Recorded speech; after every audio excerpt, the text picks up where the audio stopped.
Well, that's something I've got to get sorted. My leisure battery is just not holding the charge at all. And so the computer wouldn't work, the laptop wouldn't work properly. Nothing would work properly. Well, it's arrived earlier than I expected. My new leisure battery. Unfortunately, it weighs 20 kilos. Now, in days long gone by, that wouldn't have been a problem. But I can take you down to Gwendolyn now, and you can see what I'm going to be faced with. I don't know how I'm going to do it. I'll work something out. I shall have to do it the Zanussi way, the appliance of science. Gwendolyn doesn't have a garage, but it does have this locker here, in which I keep the cables and the hose pipes and the seating, outdoor seating and that sort of thing.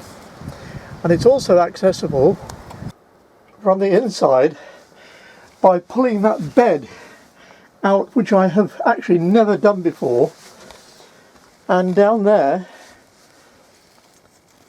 is the leisure battery, also 20 kilos, and I've got to get it up from there and the new one in, and I've got to lean over this.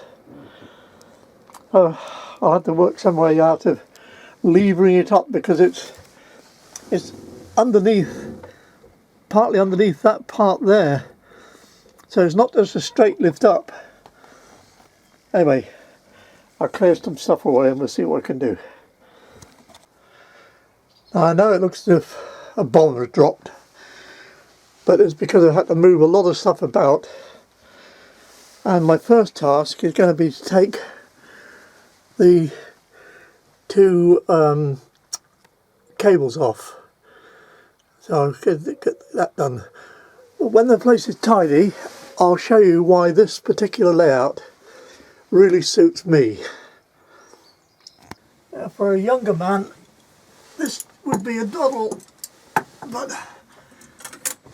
I'm afraid for me, it's not. Oh,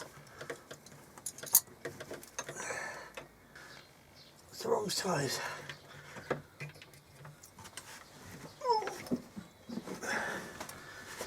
Oh, okay, I have to go and get another spanner. I didn't expect it to be that small. Have another go.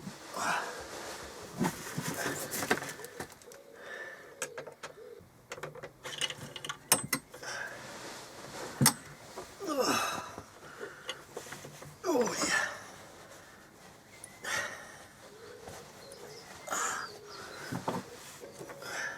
That's made a start. I got those off.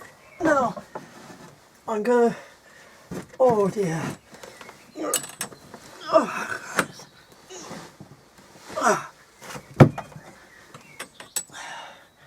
Now, before I go to a lot of trouble rigging up fancy gear, I'm going to try brute force first. I'm going to put this rope around my neck and see if I can lift it up like that. Get rid of more of these things out of here.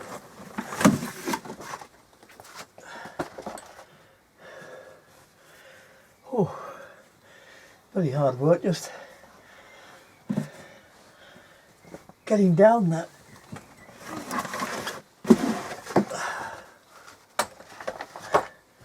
Let's see what we can do with this now.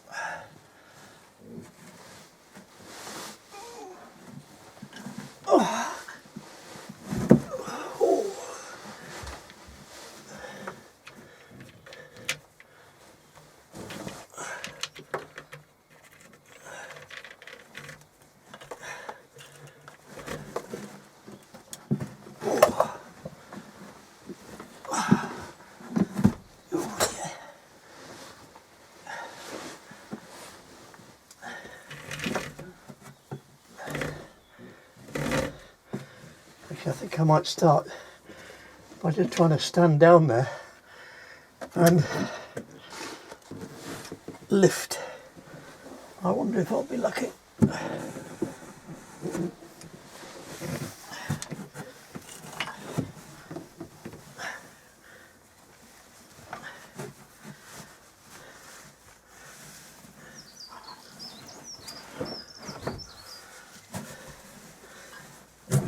Oi!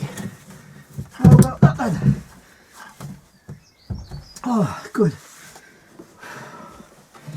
Oh, that's something.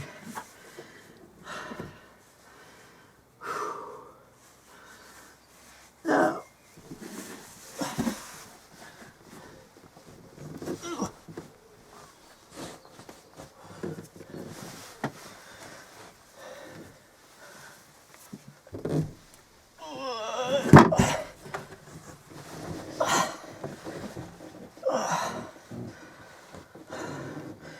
oh, that was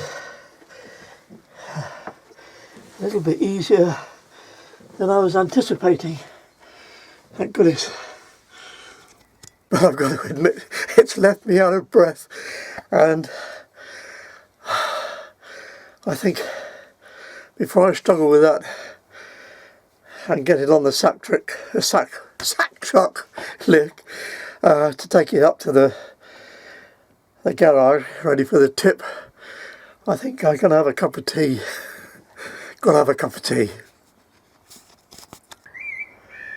There are the two batteries, the old one and the new one. And there's a little sign here, danger, warning, remove bung, the red plug immediately after receiving the battery. Do not use, fit, store or charge the battery with the red bung on. Ignorance may lead to battery explosion. So let's get the little red bung out. And now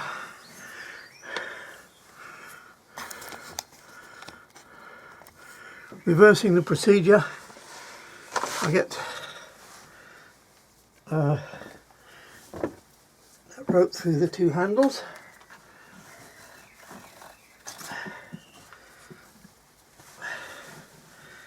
And oh dear, 20 kilos and I can't bloody lift it properly. Oh dear, never mind. Come on boy. Hey.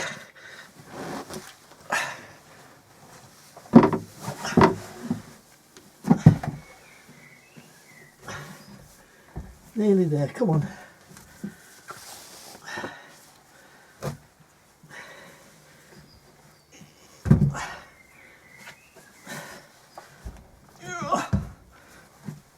Come on, get in there.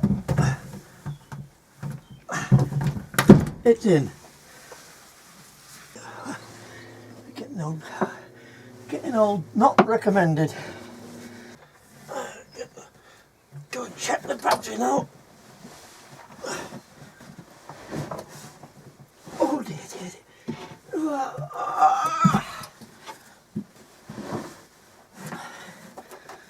And a bit of a clean out in there as well. While it's stuff out. Alright, switch the charge off.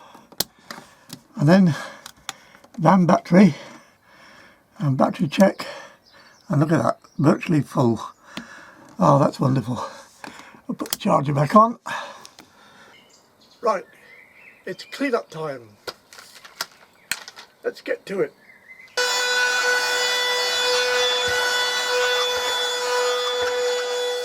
The Gwendolyn was built by Marquis Motorhomes, and there's the original file that I have with all the paperwork in. And the model name is Star Spirit, and she's based on the Peugeot Boxer van. And she's 18 years old. And before Mandy bought her little Roma home, and we were sharing and using this one together, along with Toby, our 56 kilo giant German Shepherd, and Tilly, the little live thing, I must admit I was looking for an alternative. But now that I'm using this one on my own, it suits me down to the ground. Because at the back here, I've got the lovely views all the way round. 2 single beds, and this is the one that I use. And the bedding, I store it there now because it doesn't get damp, but it used to be stored locker up there above the driver's cab, which is a good size, and I do still keep things up there, but not the bedding anymore. There's loads of high-level storage, including the bar, all the way around.